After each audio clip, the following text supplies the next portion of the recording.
Hello and welcome to this week's edition of our Energy News Update.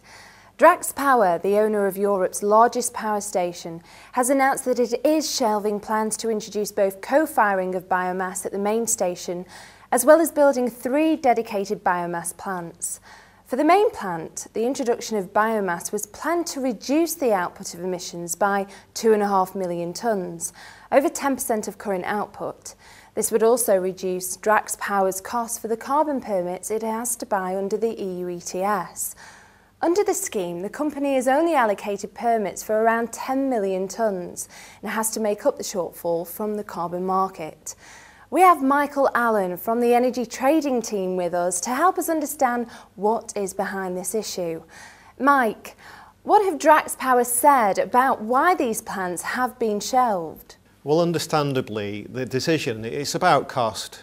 Drax currently burns around 30,000 tonnes of coal each day, and they buy the coal on the worldwide commodity markets. So coal prices, like oil prices, have been depressed because of the global recession. So the cost of generation has been lowered.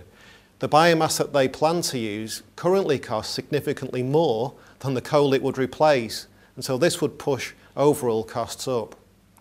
The business case for using biomass was based on carbon prices being higher and on there being a suitable subsidy from the government. So it's cheaper to buy the coal and pay for the additional permits, which are both close to rock bottom prices at the moment. Do we expect the price of coal to rise in the future? Once demand rises, you would expect the price to come up. But you need to remember, for example, Russia subsidises its coal production quite heavily. So that can keep global prices down.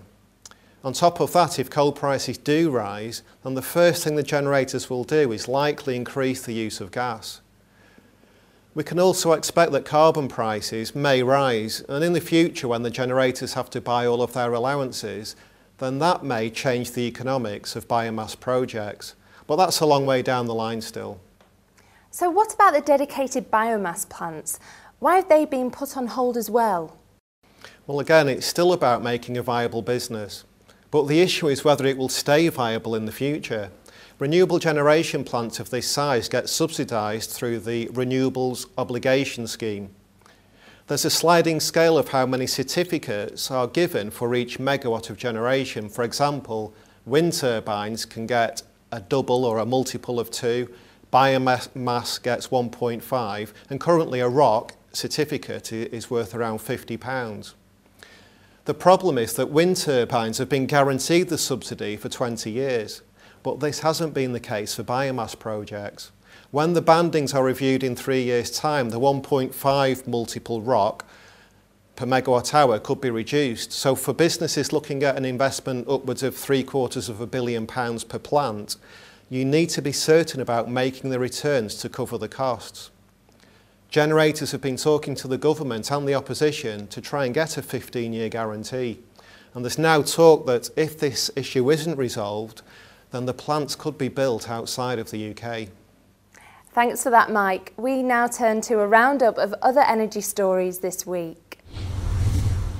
A new cross-party report has called for radical action to reduce the amount of waste sent to landfill. The report has recognised that community opposition to the building of new recycling plants is a major roadblock in hitting government targets. The new plan would reward those communities that accept a plant in their area. The government has estimated that up to 500 new plants will be required to meet the 2020 targets. These plants could cost up to $11 billion over the next decade. As well as recycling, these plants can be used to generate electricity or run district heating systems for the local community. UK oil reserves could last longer, according to UK industry trade body Oil and Gas UK. North Sea oil and gas fields could still be supplying 35% of the UK's energy needs by 2020.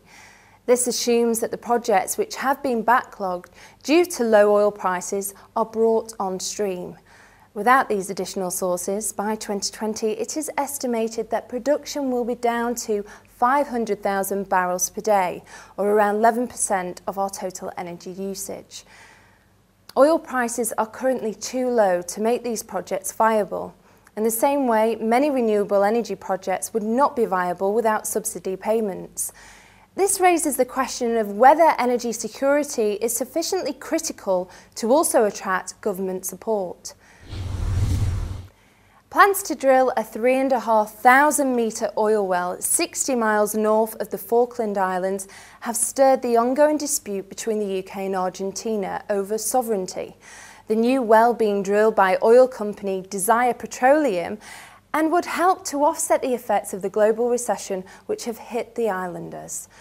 32 Latin American states have signed a document supporting the territorial claims of Argentina and demanding that the drilling should be stopped. UK Defence Minister Bill Rammell has said that the UK would take any steps required to protect the islands and the right to drill for oil within their territorial waters. With the release of profit figures for the UK's largest energy supplier, British Gas, concerns have been raised about whether customer pricing has reflected the changes in the wholesale market.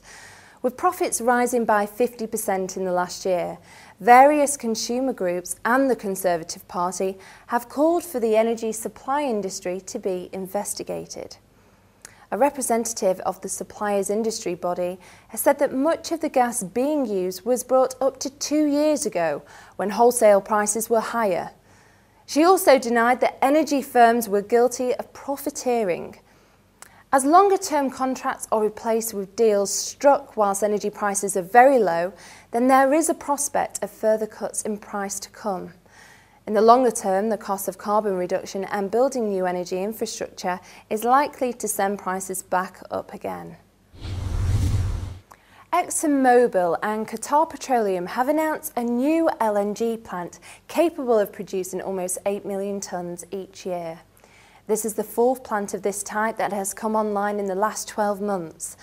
Whilst today there is no shortage of supply, as the global economy recovers, it's expected that LNG cargoes will become sought after, pushing prices much higher. That's all for this week's edition of Inenco's News. Thank you for watching and goodbye.